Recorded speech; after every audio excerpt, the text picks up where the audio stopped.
Hello, I'm Judge Bookman again, and we're welcome back to the second instant review thing. I'm joined by Muddles. Hello. And this time I've got a list of movies for her to see the posters of and give a reaction. Would you mind explaining the rules for anyone who didn't see part one? Okay, so there are 15 film or TV posters, or kind of other identifying photos if it's TV. We are allowed to give a one-sentence review. If there's something that we need to dig into a bit deeper or that sparks interest or controversy, we're allowed to stop and have a quick chat about it.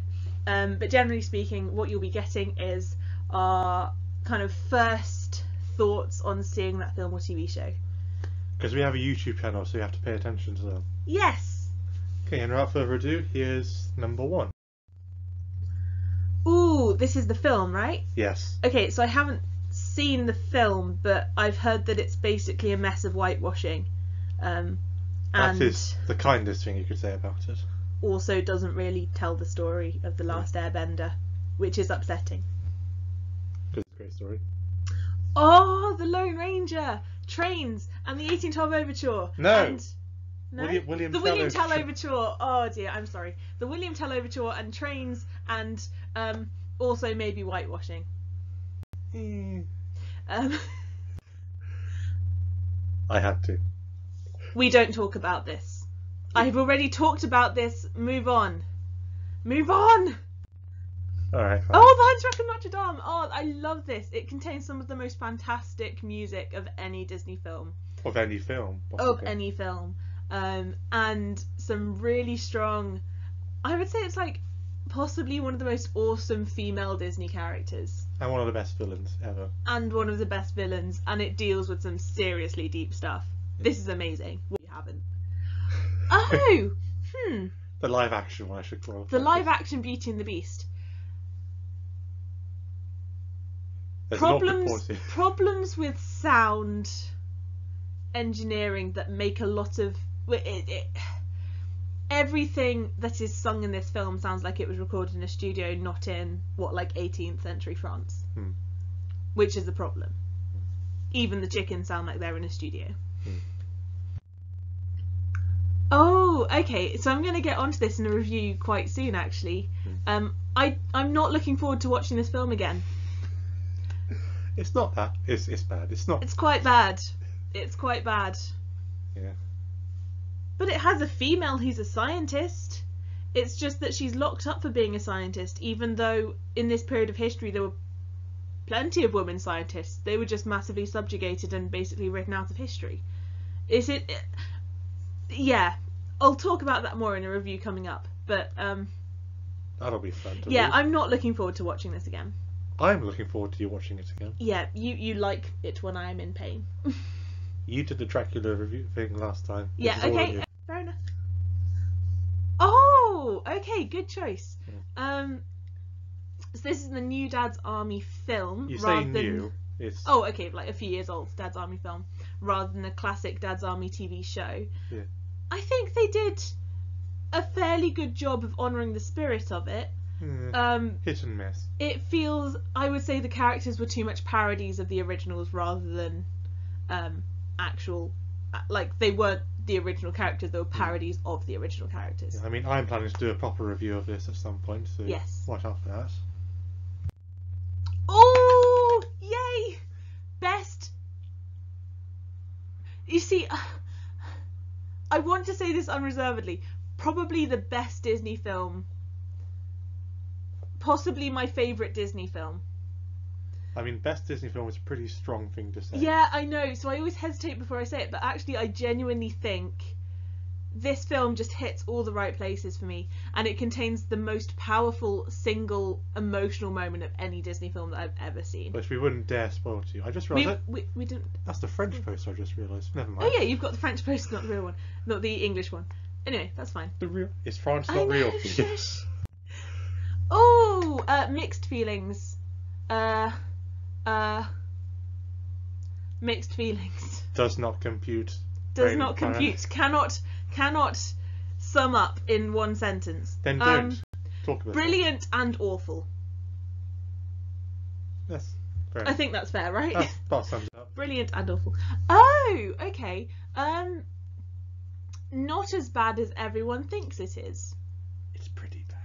It is a average father-son relationship film set in a dystopian future.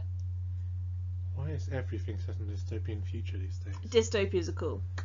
They're overdone. No, they're cool. Oh, I literally watched this for the first time like yesterday. I know you did. It is not coincidental. Kind of a mess. There's epic fight scenes, but when you actually watch the film in its entirety, there is no justification for those fight scenes. Yeah. I think like this is definitely one of those films which is like built around a couple of moments, and if you only watch those moments, which is what I'd done before this, I'd watched the clips of the fights and things before because I thought that has to be cool, and it is really, really cool. But when you actually watch the film in its entirety, it just doesn't add up. Also, they kill Superman too early. Yeah. Okay, so I know a lot of people like dislike this film. It's really cool. How is this not incredibly cool? It's loads of fascinating characters that have been built up in previous films doing epic things. Doing epic things. Like, sure, I know it's unrealistic. I know... You're saying a movie about mutants like can control weather and read minds is exactly. unrealistic? Like, it's fun. It's like, genuinely, I've watched this film several times and it's just fun. It just is. I can't. It's fun. Oh, beautiful. Beautiful, beautiful, beautiful. I don't care about anything else. It's beautiful. Everything? Yeah, that's all it should be. See, I happen to know that this film traumatised Muddles when she watched it the first time. Only a little bit. See, this film put me off horror films because it proved that in order to make it, no, not that I can't handle them, but it proved that in order to make a successful horror film, you don't actually have to have a good story or a good plot or well-developed characters. You just have to have some jump scares and then something tragic happen at the end. I mean, this is based off a book, so you may do a full depth review later. Maybe. Yeah. You can, I won't. Yeah. And last one. Oh. Yeah. No, stop. Copyright, stop. No, it's alright. I know, it's alright. Yeah, I went for the third one. The third one. Wow. I mean, wow. There's an elephant, he jumps on an elephant and then he kills the elephant and then he slows down its trunk and he just lands, and then there's all these ghosts which are cut through this army of evil orcs and evil men, and then it's just like, ah!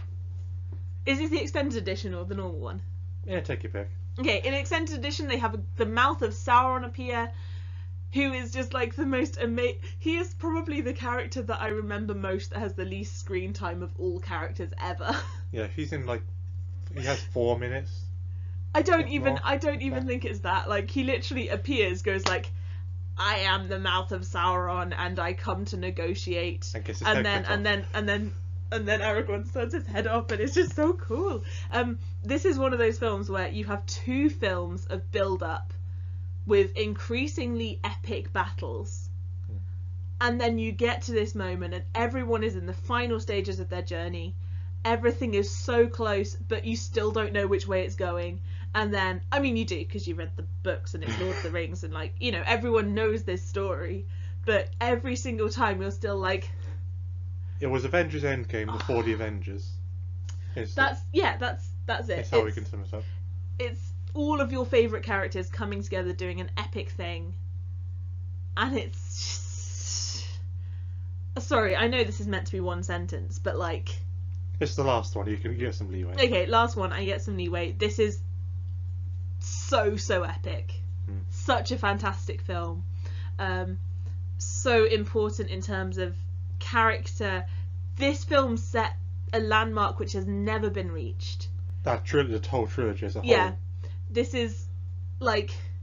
It's like the people making this film tried to create a like this is how you make epic fantasy films. And they are basing it on the most epic fantasy story of all time, possibly. And nobody has ever managed to do anything as awesome as this. Possibly no one ever will. I mean, I don't know if anyone ever will. No, I think this is like a gold standard. I mean, I don't often agree with Muddles, but on this we are 100% united. We freaking love Lord of the Rings. Both. It is. It's just. It's. We go back and forth on the Hobbit films, but yeah. They were trying. They did their best. Bless them. Yeah, I mean, even the Hobbit films didn't manage to do what Lord of the Rings did. Yeah. Like, there's something so special about this film series. Yeah. That, like, I know there's been talk about remaking it. I really hope they don't. Oh God, no! Please don't. Because it. Unless they do it in a TV show. If they did it in a TV show. Like Game of Thrones style. No, Yeah, I still, you cannot capture this level of epicness. Although I would totally watch a TV show set in the Shire called, like... What, 2.5 Hobbits? Yeah, absolutely. Sorry, Unusual Suspect, I just stole one of your jokes. Yeah. Anyway, is that the last one? Yes, it's the last one. I told you it was the last one. Yes. That's the end of part 2 then. Wow, I think you picked some really good ones there. Well, and some really terrible ones. Well, so did you. Yeah. But there we go, that's part 2 done. So we'll probably be coming up with a part 3 at some point soon. Maybe other members of the Geek Philosophers will be getting involved. That's a hint if you're watching this. Yes. This is an invitation to other members of the Geek Philosophers. Yes. We'll send you a PowerPoint and yeah. Cool. And if you have any ideas of films that we should include in the next list, leave them in the comments down there somewhere. Oh yeah, down there. Yeah, and also ring the notification bell and subscribe down there or down there. Depending what device you use. Depending which way I am, I don't know. But either that way or that way, one or the other, you can find it. Well, that's the 4-4 completely broken. Anyway. Is there a fourth wall? Is there meant to be a fourth wall here? Yeah, it's just there. Oh. It's pretty invisible. That's the point of it. Oh, okay. Anyway, let's sum up now before. Thank you very much for watching. I've been Judge Bookman. And I've been Muddle. we need to work on that. We do need to work on that. We'll see you next time. Thanks for watching. And goodbye. Bye.